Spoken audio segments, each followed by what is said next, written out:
Okay, so we have already covered the four most important tenses: present simple, past simple, present continuous, and past continuous. Now we're going to see the present perfect, ¿vale? Mirarem el present perfect. Llavors, let's see. Present perfect. Whoop.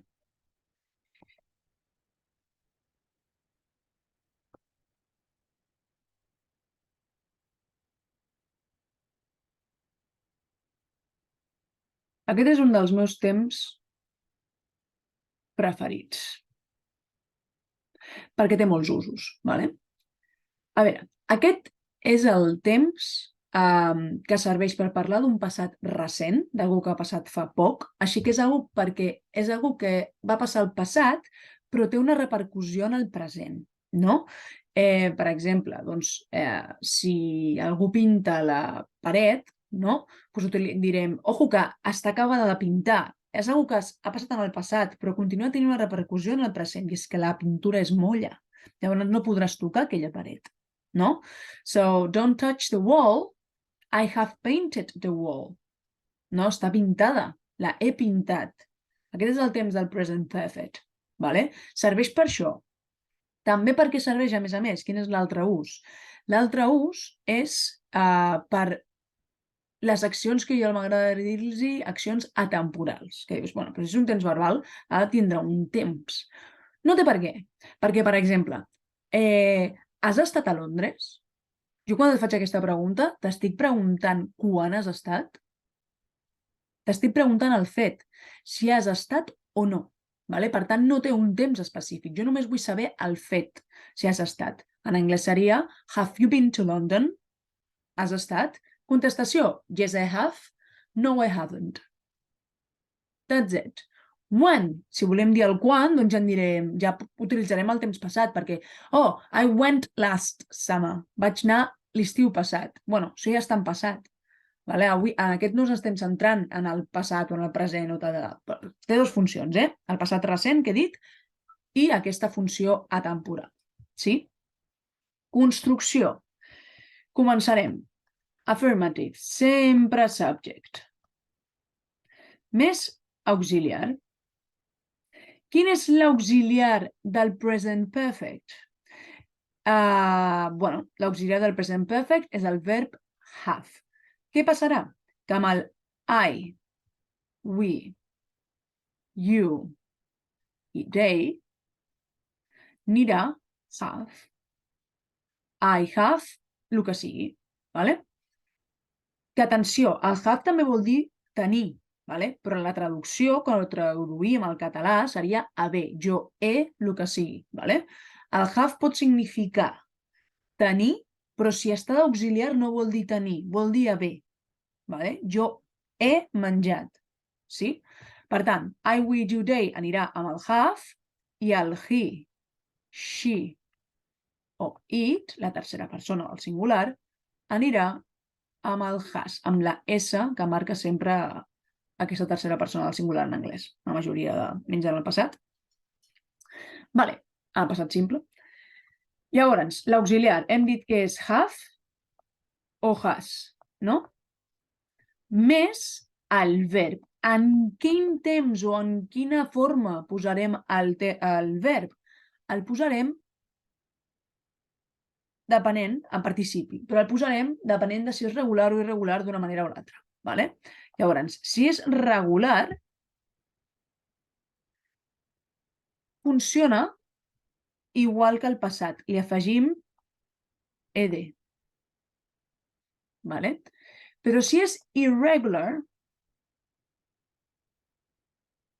el que farem serà posar-li la tercera columna de la llista. Llista de irregular verbs. Vale? A veure, la llista d'irregular verbs. Ui, que mal. Vale. Sabem que en tenim 3, no? Que marca l'infinitiu, el passat i el participi. El participi passat, vale? Que és el que necessitem aquí. Es fica en participi passat, en la tercera columna. Vale? Llavors, un verb irregular. Doncs ficarem, per exemple, el verb begin. En infinitiu és begin, en passat és begun, però és que en participi és begun. Amb U. Veieu que varia?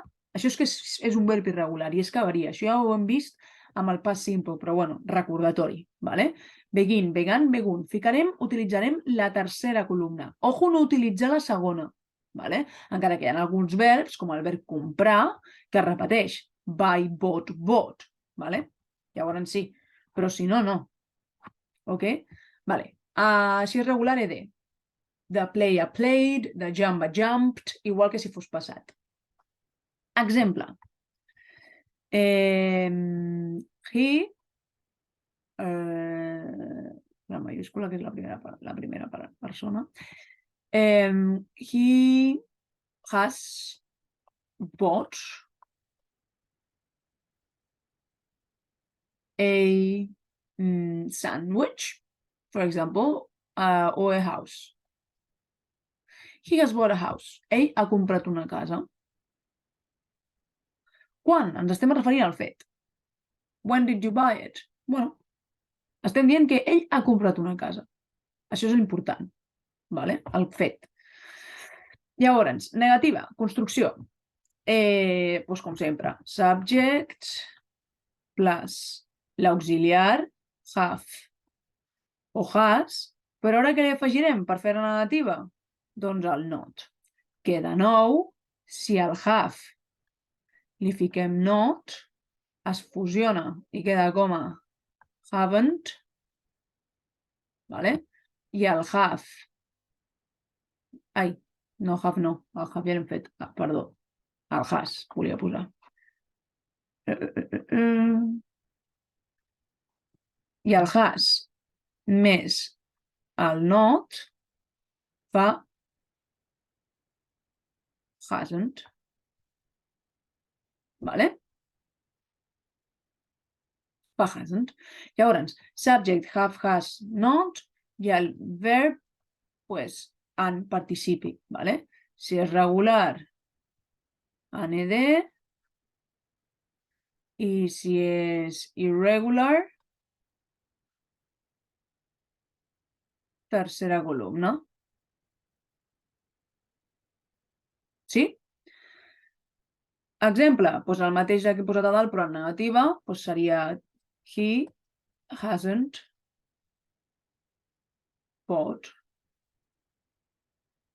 a house. That's it. He hasn't bought a house.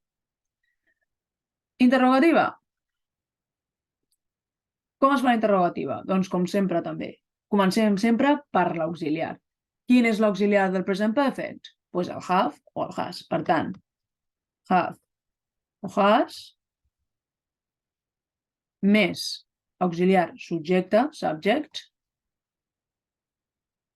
plus verb. Com? Doncs com hem dit aquí i aquí, no ho torno a copiar, ¿vale? Però seria verb més regular ed o irregular tercera columna. Doncs aquí el mateix. De fet, posaré el que és past participle.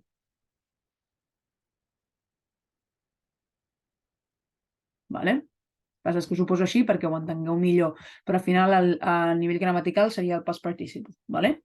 Have, subject, past participle. Example, doncs el mateix que hem utilitzat aquí, però en pregunta, que seria has he bought a house? Has he bought a house? And that's it. Ja estaria. Vale? Així quedaria fet. El tema de les clue words, paraules clau o paraules que ens ajuden en el present perfect o que podem utilitzar amb el present perfect i tot això, ho faré en un vídeo a part, perquè, bueno, tenen tela, ¿vale? Llavors ho podeu trobar en el següent vídeo.